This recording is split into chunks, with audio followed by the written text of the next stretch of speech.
Hi, this is me, and this is my bucket bag. Cute, isn't it? In this video, I'll teach you how to make one.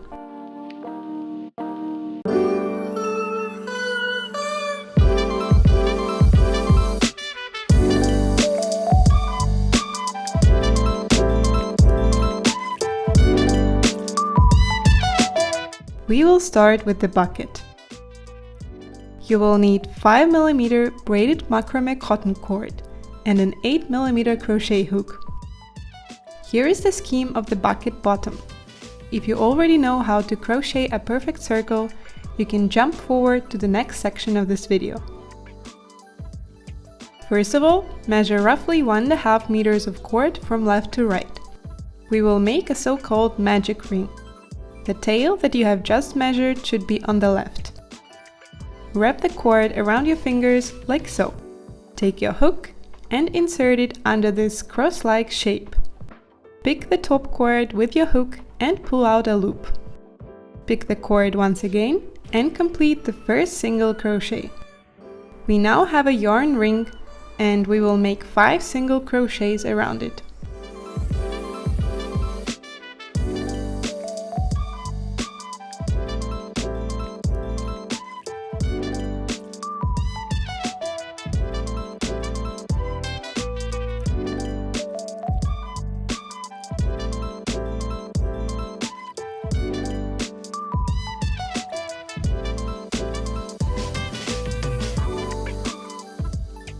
As you progress, you can pull the short tail to tighten the ring.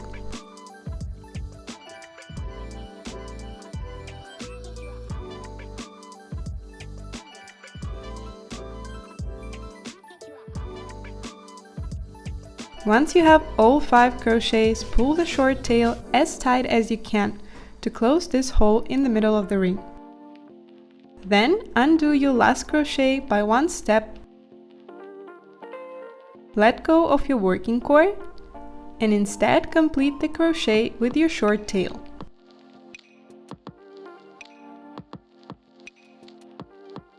This time, instead of keeping the loop on your hook, pull out the cord. And now it's time to close the ring. You should have 5 single crochets in the circle, and right now we need the first one. Insert the hook through the stitch of the first crochet from behind. Make sure you go through both walls of the stitch, even though it might be slightly hard. Pick your short tail with the hook and drag it back through the stitch.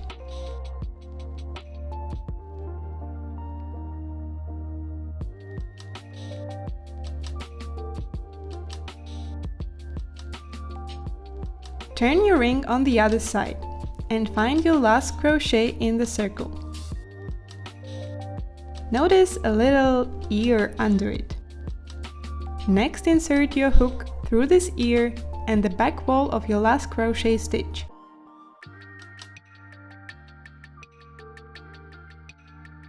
Pick the short tail with your hook and drag it out.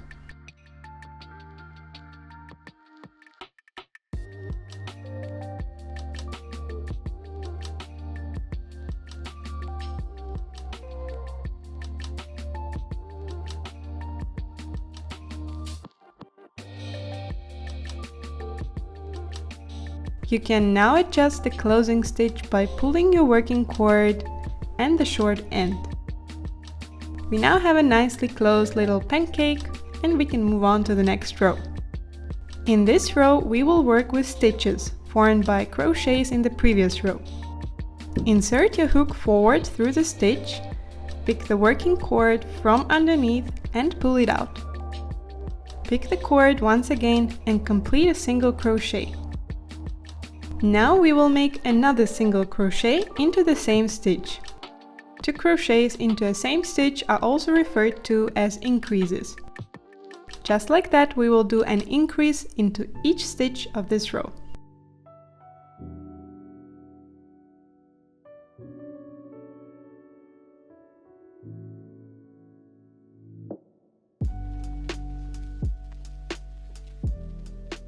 Since after closing the last row we ended up with 6 stitches, by the end of the current row we will have 12 in total.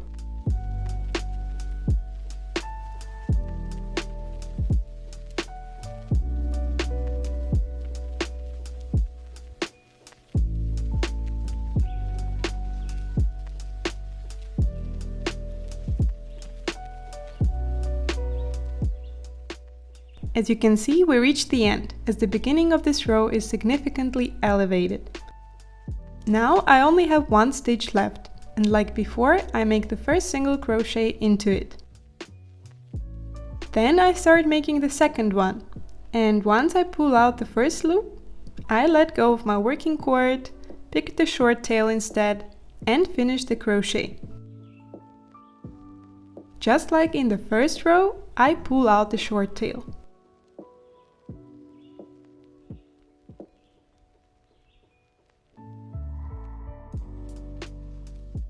Next, I find the first crochet of this row and insert my hook into it from the back.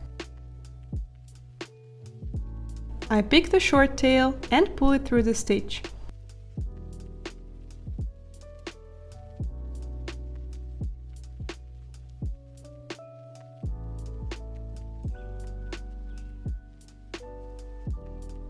Lastly, on the other side, I find my last crochet and I insert my hook through the ear under it and the back wall of the last stitch.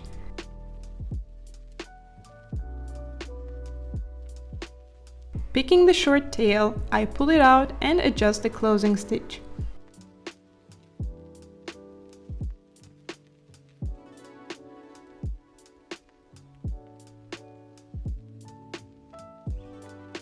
We will finish every row in the back this way, so don't worry if the steps seem complicated.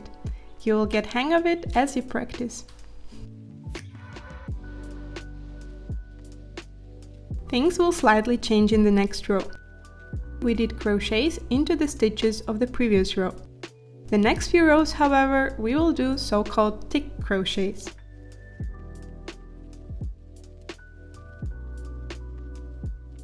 If you look closer, you will notice that crochets of the previous rows look like ticks or letter V. Now we will insert the hook exactly through the middle of every tick. It might be a bit tricky to pull out the cord and you might need to put more force to it, so to make things easier for yourself later on, try to make your crochets not too tight.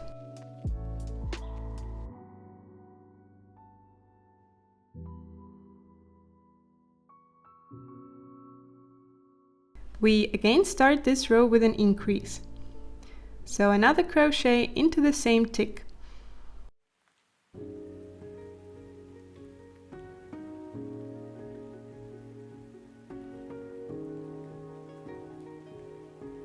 The pattern will change in this row. Instead of an increase into each tick, we will do a sequence of 2 crochets, 1 crochet, 2 crochets, 1 crochet, and so on, until the end of the row. I just did an increase, so into the next tick I only need to do 1 crochet.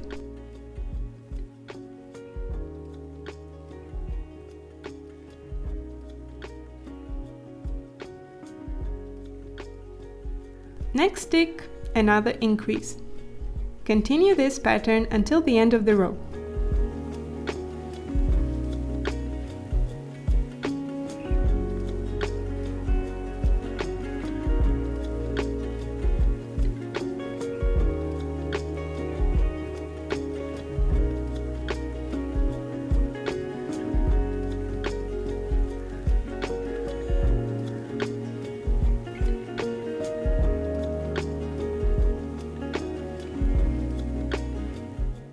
You should finish with 1 single crochet into the last tick.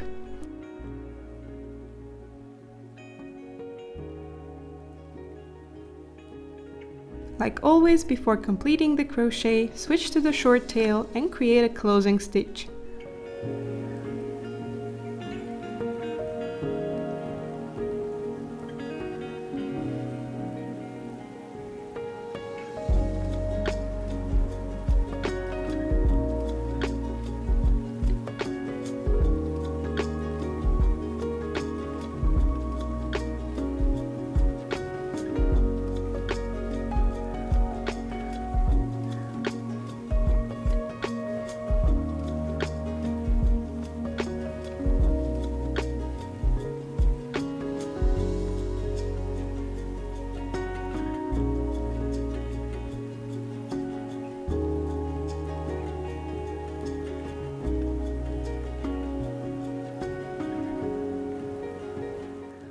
pattern in the next row will be 2, 1, 1, repeat. Important is that you should only do increases into single crochets of the previous row, like this one. The one on the left is an increase, next one is a single crochet, then another increase. Pick any single crochet and do your first increase into it. From there on, you can simply follow the pattern.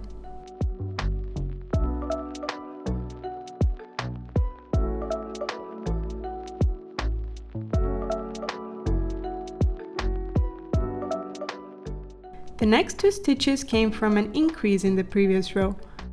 So now I will do 1 single crochet into each of them. This helps to make the circle perfectly round. If you do an increase into an increase of a previous row, this will create an edgy shape.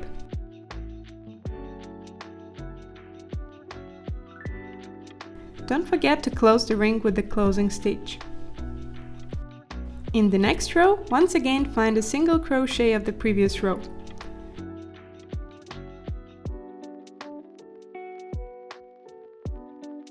Do your first increase into it, and from there follow the pattern 2, 1, 1, 1, repeat.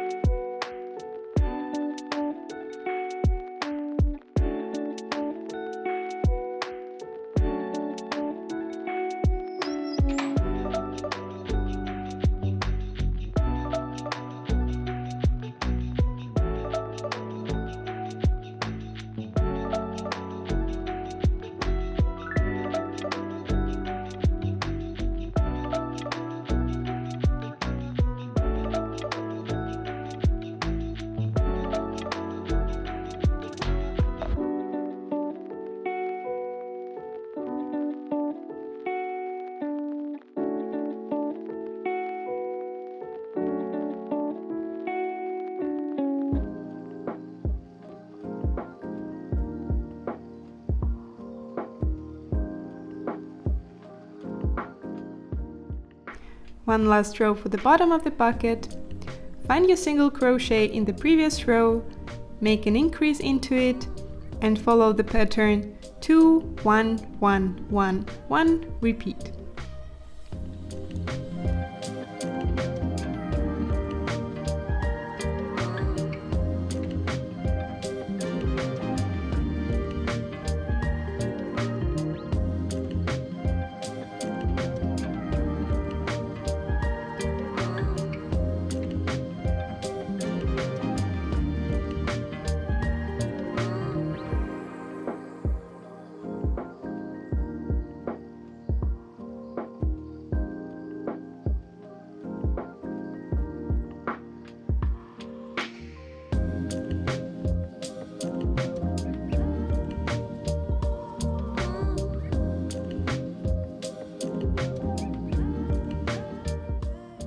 The bottom is now ready. Now we will start with bucket walls. The next row we will crochet only through the back wall of each stitch in the previous row. No increases from now on, only regular crochets.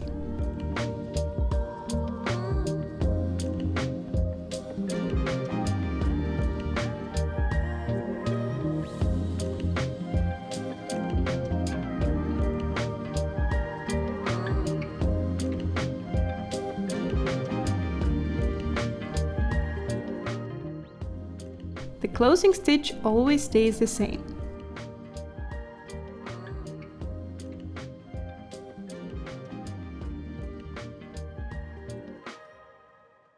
From the next row onwards, you can choose which pattern you want.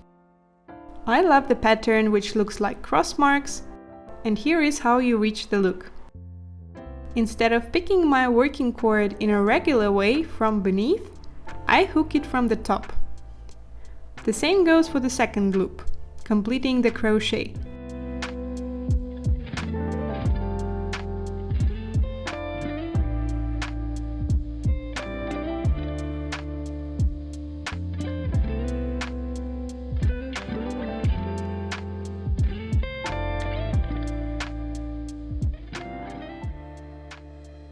Now you can see that the crochet formed a cross.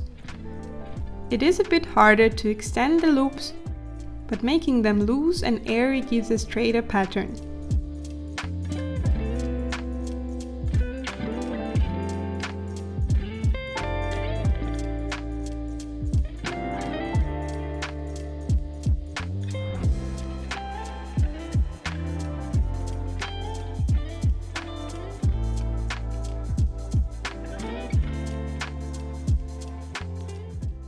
The closing stitch always stays the same.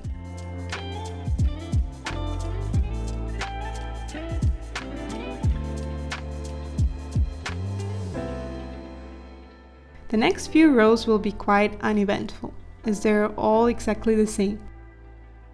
Complete 8 more rows or adjust the number to your preferences.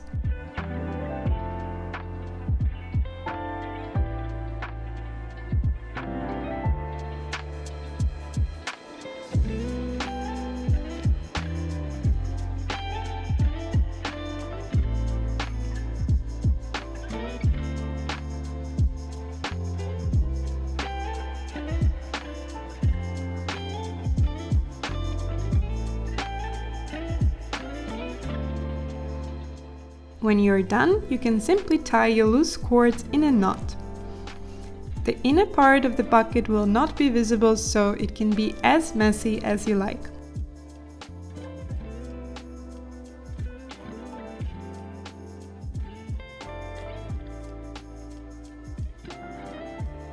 Next, we add 2 loops to attach the back strap later on.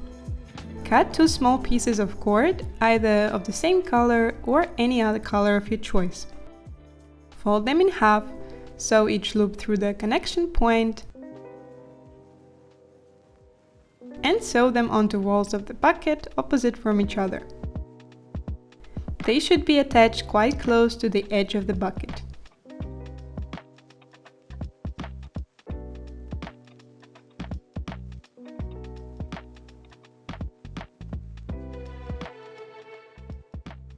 Let's move on to the second major component, which is the inner bag. If you have a ready-made drawstring bag of fitting size, you can skip a few steps. You will need scissors, fabric of your choice, a needle and a thread of matching color. First thing first, measure the diameter of your bucket. Next, plug this value into the formula to determine the width of your bag. In my case, the diameter equals 14 centimeters, so my W, or width of my bucket, needs to be 22 centimeters. I add 1 centimeter margin on each side, which brings me to a total width of 24 centimeters. The height of the bucket will be around 28 centimeters. If your width turns out to be more than mine, you might want to extend your height proportionally. After giving my fabric a quick iron, I cut it according to my marks. I start with overcasting edges. You can use a sewing machine if you have one, but if you don't, you can do the overcast stitch by hand.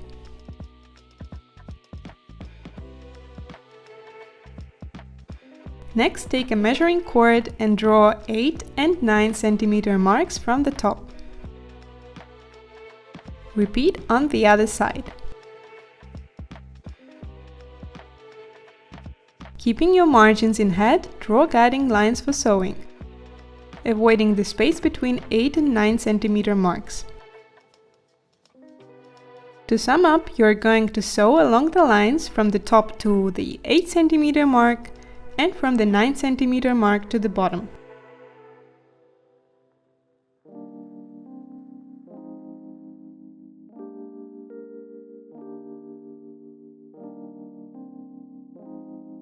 I am using a simple running stitch and then returning back to fill in empty spaces.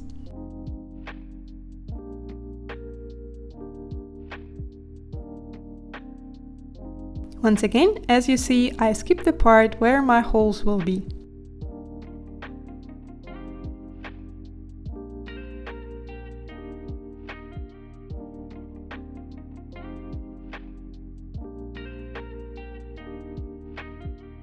Once you are finished, iron the seam to make it lie completely flat.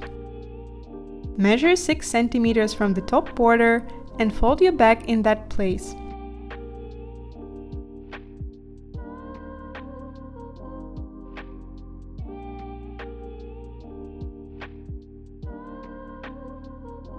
For convenience, you can pin the folding points on both sides, as well as along the circumference of the bag.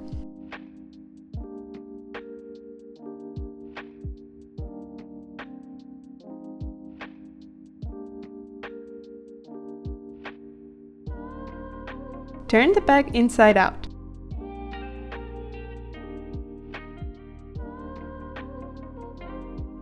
First, I sew the connection points on the sides to not stab myself to death with the pins, and then I sew the remaining part.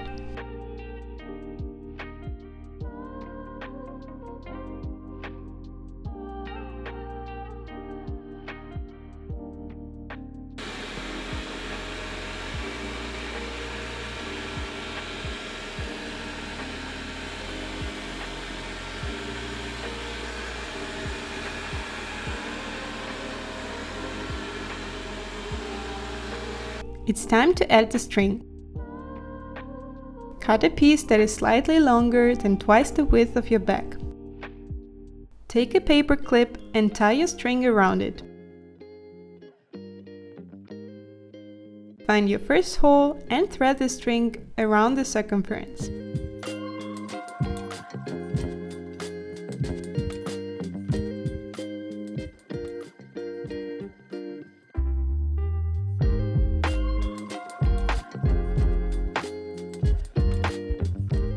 It should come out in the same hole.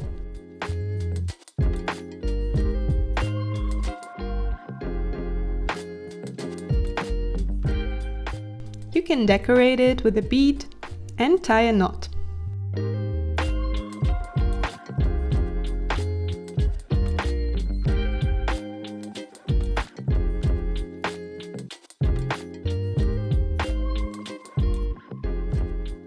Repeat the same with another string starting from the second hole.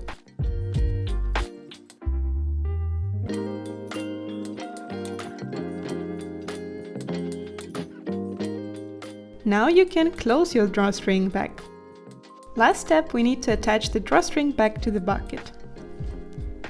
You don't need to sew all along the circle, but rather sew several connection points. I made 8 in total.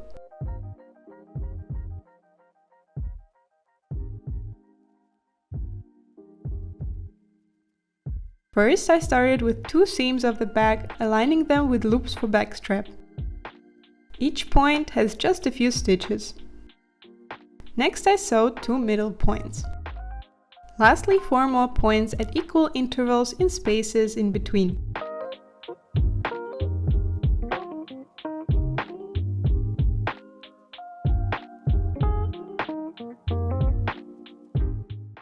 I made a short separate tutorial for the MACRAME backstrap. I will link it in the top right corner of the screen, as well as in the video description. And here is the final result. I hope you love it as much as I do. I tried to make this tutorial as detailed as possible, but if I missed something or you still have questions, feel free to reach out in the comments below. Thanks for watching, and I'll see you next time.